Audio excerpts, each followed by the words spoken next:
오늘 우리 함께하는 말씀은 이스라엘 역사상 가장 빛나는 순간 중 하나의 장면인데요. 이 솔로몬이 하나님의 성전을 완공하고 이제 온 백성 앞에서 하나님께 봉헌 기도를 드리는 장엄한 장면을 우리는 보고 있습니다.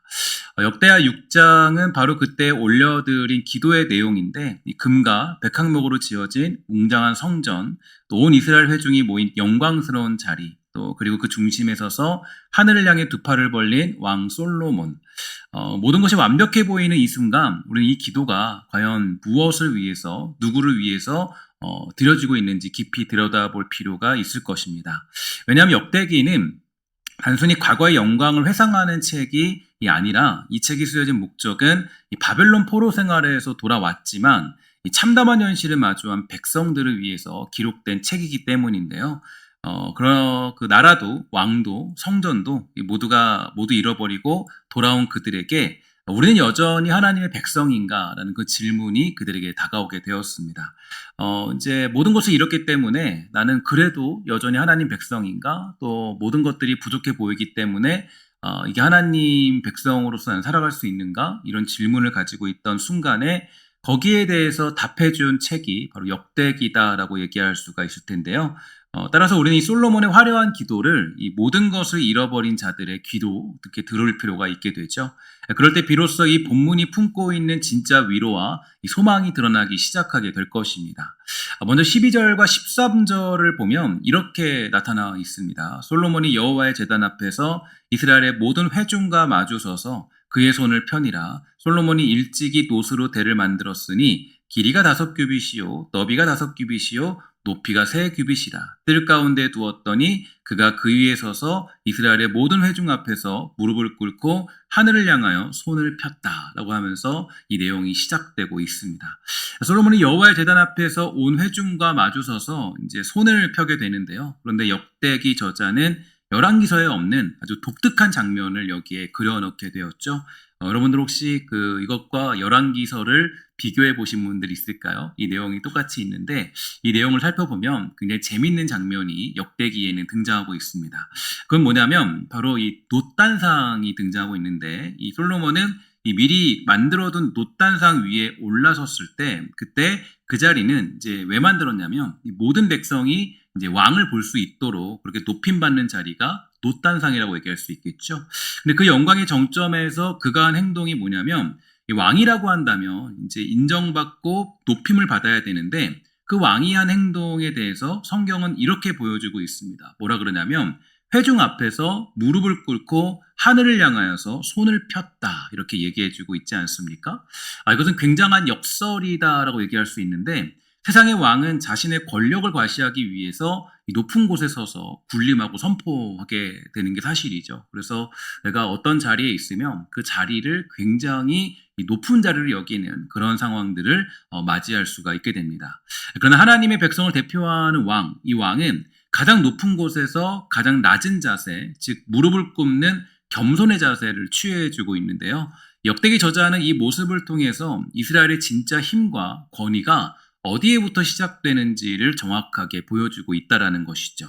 그것은 군사력이나 어떤 부가 아니라 전능하신 하나님 앞에 이 무릎 꿇는 겸손과 이 순복에서 비롯된다라는 것을 상징적으로 보여주고 있는 대목입니다.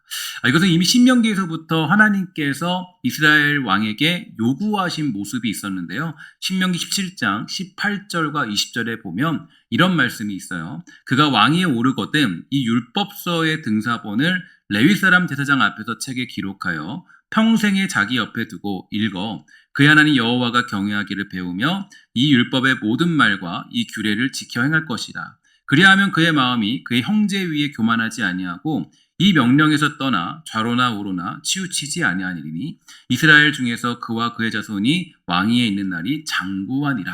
이렇게 얘기해주고 있지 않습니까? 이 왕의 가장 큰 임무는 군림하는 것이 아니라 말씀 앞에서 자신을 복종시키고 교만하지 않는 것이다. 이렇게 왕에 대한 그런 자세를 취해주고 있습니다. 이것이 성경이 제시한 왕의 모습이고요. 또 이것을 더 나아가서 이 왕은 군마를 더 가지지 말 것, 또 뭐 다른 재물을 더 모으려고 하지 말 것, 뭐 이런 것들을 얘기하면서 세상이 말하는 왕과는 전혀 다른 왕의 모습을 제시해주고 있다라는 걸 보여주고 있습니다. 솔로몬 왕의 무릎을 꿇는 이 모습은 이 말씀에 순종하는 왕의 모습을 아주 극적으로 보여주고 있는데, 왕이 없는 시대를 살아가던 귀한 공동체에게 이 그림은 아주 강력한 메시지를 던져줬다라고 할 수가 있겠죠. 우리의 진정한 지도력은 세상적인 지위가 아니라 하나님 앞에서 백성을 위해서 겸손히 중보하는 제사장적 삶에 있다라는 걸 보여주고 있습니다. 그러면 솔로몬은 과연 어떤 것을 놓고 이 근거로 해서 기도하고 있겠습니까? 14절과 15절에 보니까 이렇게 말해주고 있어요. 우리 다 같이 함께 읽도록 하겠습니다. 시작. 이스라엘 하나님 여호와여, 천지에 주와 같은 신이 없나이다. 주께서는 온 마음으로 주의 앞에서 행하는 주의 종들에게 언약을 지키시고 은혜를 베푸시나이다. 주의 입으로 말씀하신 것을 손으로 이루심이 오늘과 같으니이다. 아멘. 기도라는 것은 이 막연한 소원을 비는 그런 성취적인 행위가 아니다라는 것을 알 수가 있게 되는데요. 기도는 하나님의 성품과 또 그분의 약속 위에 굳게 서는 행위가 되는 것입니다. 그러니까 하나님을 믿지 않는 사람들은 기도 안 하겠죠. 하나님을 믿느냐 믿지 않느냐, 여기에 대한 차이는 기도하는 것의 차이가 있습니다. 하나님을 믿는다고 하면서도 기도하지 않으면 사실 실제로는 하나님을 믿지 않는 거예요. 하나님을 믿는다면 기도하지 않을 수 없거든요. 그러니까 하나님을 믿고 있다면, 하나님의 성품을 믿고 있고 하나님의 어떤 분이신가를 믿고 있다면 내가 기도를 안 할 수가 없겠죠. 근데 하나님을 내가 믿지 않고 있기 때문에 하나님께 기도해도 소용이 없다고 생각을 하는 거예요. 그러니까 기도하지가 않는 것입니다. 그래서 이 솔로몬은 자신의 간구를 늘어놓기 전에 자신의 신앙 고백을 담고 있고, 또 하나님을 어떻게 믿고 있느냐, 여기에 대해서 얘기해주고 있는데요. 먼저 하나님의 신실하심을 찬양하고 있습니다. 그래서 하나님께서 아버지 다윗에게 하신 약속, 즉 성전 건축의 약속이 바로 오늘 눈앞에 실물로 이루어졌다는 사실을 선포해주고 있는데, 이 완성된 성전이 바로 하나님의 신실하심에 대한 가장 강력한 증거다라는 것을 볼 수가 있게 되죠. 이 과거의 약속을 지키신 하나님이시기 때문에 미래의 약속 또한 지키실 것을 믿고 간구할 수 있는 것입니다. 그러니까 솔로몬은 하나님이 누구신가 정확히 알았고 하나님이 어떤 분이신가 알았기 때문에 기도할 수 있었고, 그것을 믿고 기도하는 솔로몬의 자세를 살펴볼 수가 있게 되는 거죠. 이 원리를 조금 더 이제 깊이 이해하기 위해서 하나님의 신실하심이 얼마나 위대한가 살펴보기 위해서 이 창세기 15장을 좀 더 살펴보면은 좋은 어떤 내용들이 있는데, 하나님께서 아브라함에게 나타나서 언약을 맺으시는 장면을 여러분 기억하십니까? 창세기 15장 9절부터 이 10절 그리고 17절에 보면 이런 말씀들이 있죠. 여호와께서 그에게 이르시되 나를 위하여 3년 된 암소와 3년 된 암염소와 3년 된 순양과 산비둘기와 집비둘기 새끼를 가져올지니라. 아브라함이 그 모든 것을 가져다가 그 중간을 쪼개고 그 쪼갠 것을 마주대하여 놓고 그 새는 쪼개지 아니하였으며 해가 져서 어두울 때에 연기 나는 화로가 보이며 타는 횃불이 쪼갠 고기 사이로 지나더라. 이런 말씀이 있는데, 하나님은 쪼갠 고기 사이로 횃불의 모습으로 그렇게 지나가시죠. 근데 좀 독특한 게 고대 근동의 언약 체결 방식에서는 이 언약을 어기는 자가 이 짐승처럼 쪼개질 것이라는 무서운 맹세가 담긴 것이 이 언약의 과정들이었습니다. 좀 이상한 점이 하나 있어요. 어떤 거냐면, 원래 이 언약은 상대방과 나라는 사람이 존재해야 되는데 이제 그 두 사람이 지나가야 되는데요. 근데 이 내용을 살펴보면 언약의 당사자인 아브라함은 지나가지 않고 오직 하나님 홀로 지나가는 것을 볼 수가 있게 되는 장면이죠.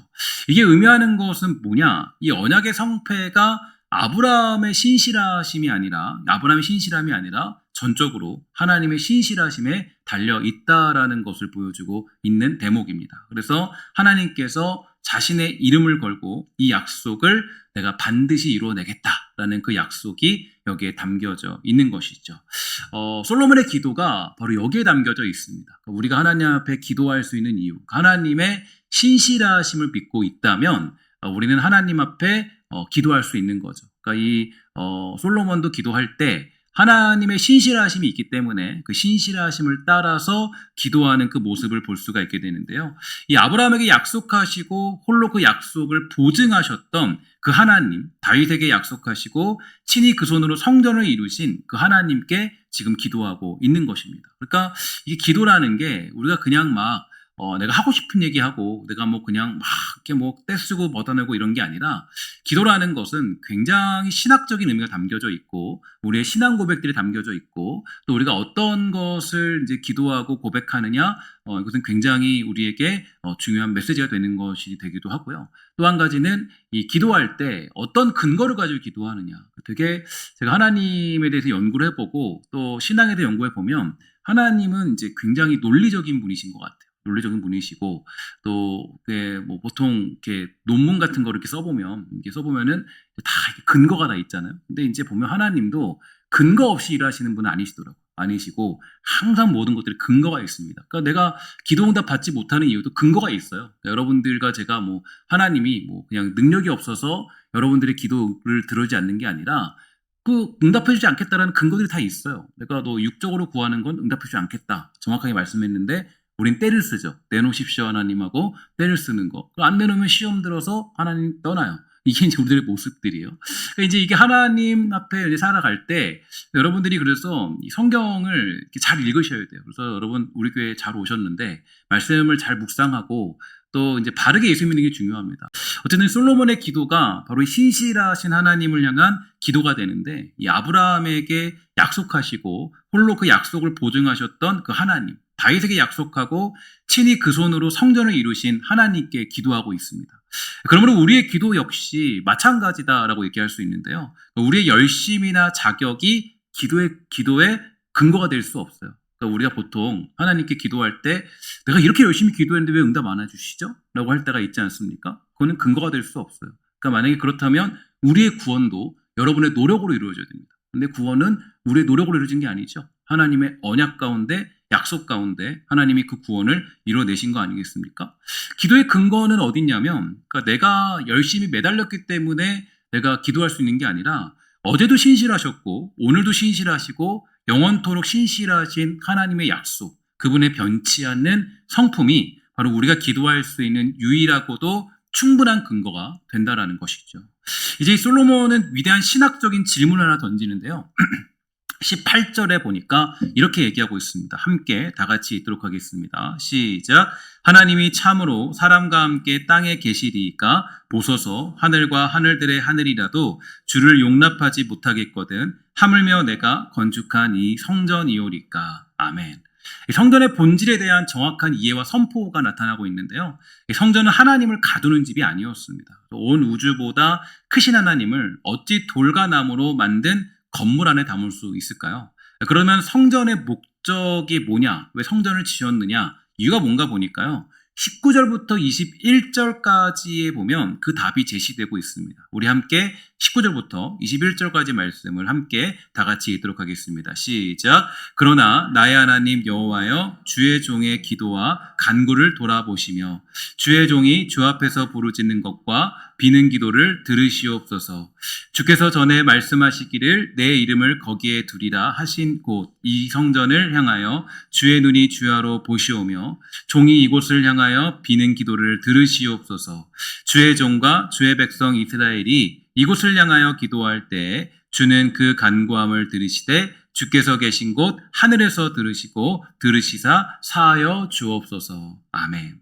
성전의 목적은 뭔가 보니까 이 기도의 초점이고 하나님과 만나는 통로였습니다. 그래서 하나님께서 자신의 이름을 두시기로 약속하신 곳, 자신의 눈이 밤낮으로 향하여 계신 곳, 그래서 땅의 백성들이 그곳을 향하여 기도할 때 하늘에서 들으시는 거룩한 접점이 되는 곳이 성전의 역할이었죠. 그리고 그 만남의 목적의 핵심은 21절 하반절에 있는데요. 이렇게 표시해주고 있죠. 주께서 계신 곳, 하늘에서 들으시고 들으시사 사하여 주옵소서 이렇게 얘기해주고 있는데 성전의 가장 중요한 기능은 뭐냐? 바로 그것은 이 죄사함이었다라는 것을 보여주고 있는 대목이에요.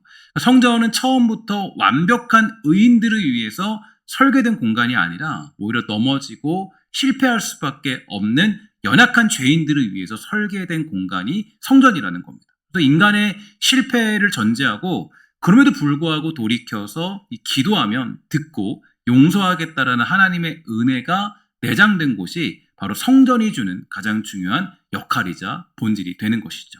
이게 바로 포로에서 돌아온 백성들에게는요, 굉장히 큰 위로가 되는 것입니다. 그래서 그들은 죄의 결과로 이 모든 것을 잃어버린 실패자들이었습니다. 현재 이 책을 읽을 사람들은요, 아무것도 없다. 내가 과연 아직도 하나님 백성이냐? 이런 질문을 던졌겠지 않겠습니까? 포로에 돌아왔으니까 굉장히 가진 것도 없고, 누린 것도 없고, 성전은 다 폐허가 되어 있고, 근데 이제 그의 그 모든 영광은 사라진 상태, 모든 걸 잃어버린 상태예요. 근데 그 모든 것들이 가망이 없고 버림받은 상태. 그러니까 이 사람들이 생각했을 거예요. 이것을 역대기를 읽는 사람들은 생각하기를 우리 같은 죄인에게 어떻게 하나님이 역사하시겠느냐.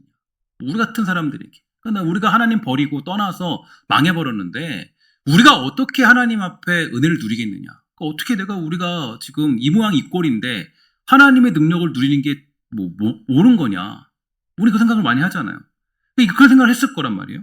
근데 그런 성전을 지어서 봉헌하며 올려드린 솔로몬의 기도는 그들에게 정확하게 얘기해주고 있어요. 그러니까 미리부터 얘기하기를 솔로몬의 기도와 간격이 있잖아요. 역대기를 읽는 사람들과 간격이 있잖아요. 근데 이미 솔로몬의 기도에 어떤 얘기가 담겨 있냐면 너희의 실패는 끝이 아니고 하나님께서 이미 너희의 실패를 아셨고 너희가 돌아올 길을 이 성전에 마련해 두셨다. 그러니 너 낙심하지 말고 성전을 향하여 기도하고 들어라. 그러면 사하여 줄 것이다 라고 얘기해 주고 있다라는 거예요. 그러니까 사실은 우리가 성전이라는 것은 성전이 마치 성공의 어떤 굉장히 큰 그런 결과물로 보지만 사실은 실패자들을 향한 결과물인 거예요.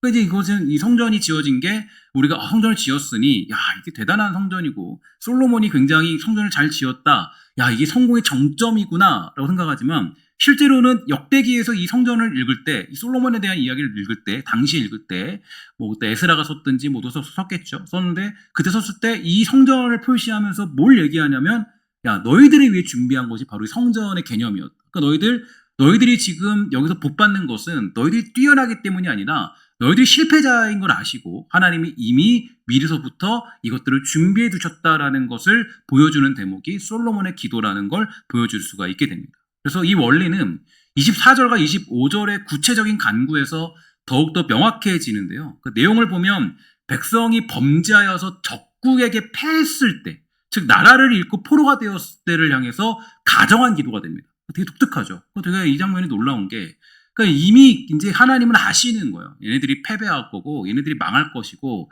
얘네들이 이미 그럴 걸 아신다는 거예요. 그러니까 이제 되게 중요한 거죠. 사실 여러분 그런 얘기가 있어요. 그러니까 사실 모세 오경하면은 떠오르는 게 있죠. 창세기, 출애굽기, 레위기, 민수기 그다음 뭐예요? 신명기죠. 근데 신명기를 어떤 일부 학자들은 신명기가 나중에 쓰였다 얘기해요. 왜 그러냐면 이유가 뭐냐면 신명기의 그 내용들이 너무 정확하게 후대의 이야기가 너무 똑같기 때문에.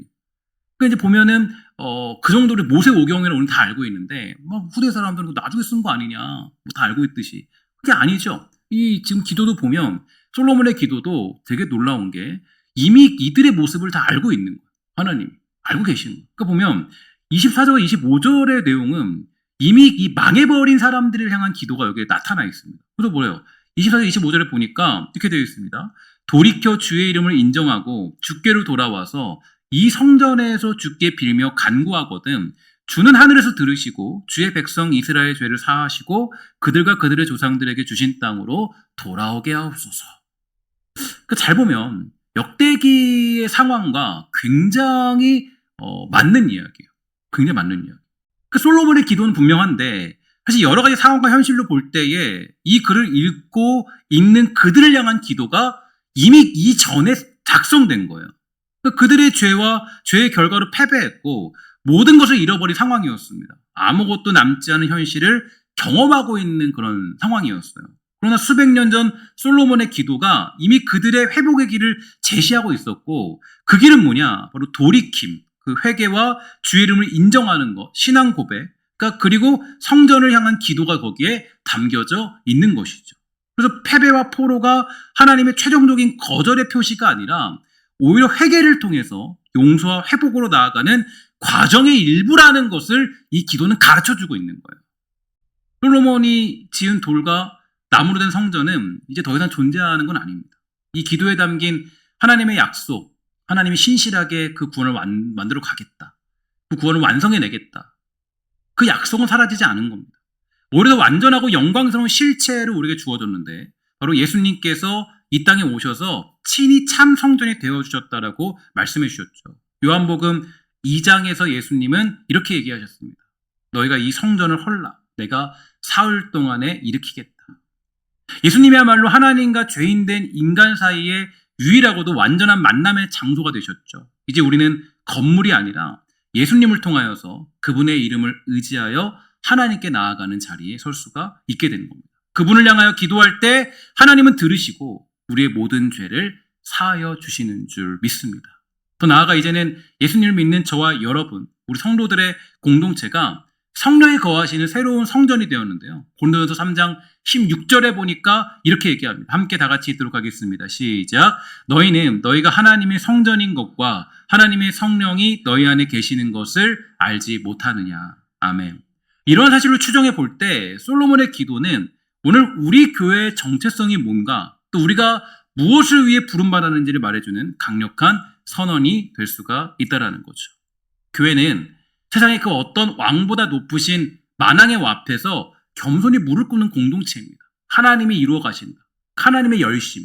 이 말이 참 좋은데 하나님이 이루어 가신다. 이게 우리가 믿는 신앙 고백이에요. 우리의 열심으로 이루어가는 것이 아니라 하나님의 열심을 믿는 공동체. 교회는 우리의 자격이 아니라 하나님의 신실하신 약속 위에 서 있는 공동체입니다.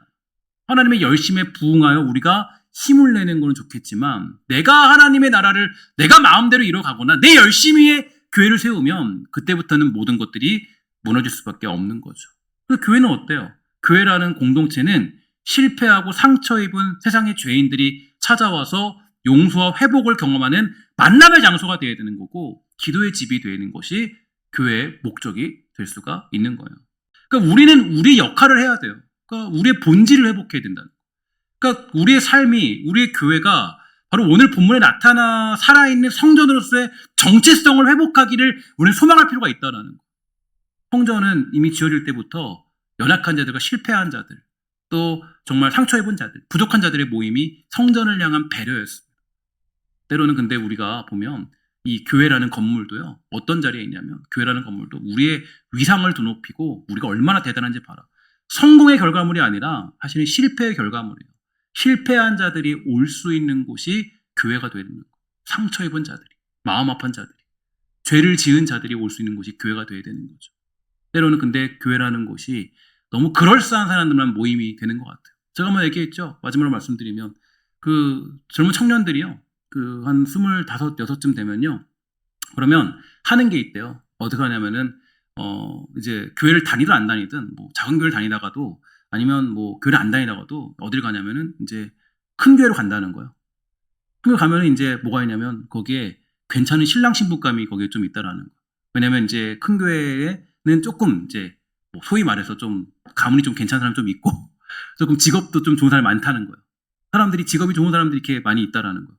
그러니까 청년들이 신랑 신부감 찾으러 간다는 거예요. 교회라는 곳이 어떻게 보면은 굉장히 조금 그 본색을 조금 그 본질을 잊어버리지 않았나. 속상한 그런 이야기를 들었을 때 저는 이 말씀을 묵상하면서 그런 생각이 들었어요. 야, 정말 우리 교회가 내가 목회하는 동안은 적어도 하나님 알아가는 기쁨, 하나님 누구신가 깨닫고 하나님 앞에서 바르게 목회하고 바르게 살아가는 성도들의 모임, 그러면 좋겠다. 그런 생각을 많이 하게 되었습니다. 오늘 축복하는 것은 오늘 솔로몬의 성전의 기도에 관한 이야기를 여러분 한 주 동안 또 제가 이렇게 보내드리잖아요. 그러면 그냥 넘기지 마시고 잘 묵상하셨다가 우리 신성교회가 아름답게 그 길을 또 가고 솔로몬이 기도했던 그 내용들이 바르게 적용되는 그런 교회 되어서 주께 쓰임받는 사랑하는 성도들 우리 모두가 다 되시기를 주의 이름으로 간절히 부탁을 드리겠습니다.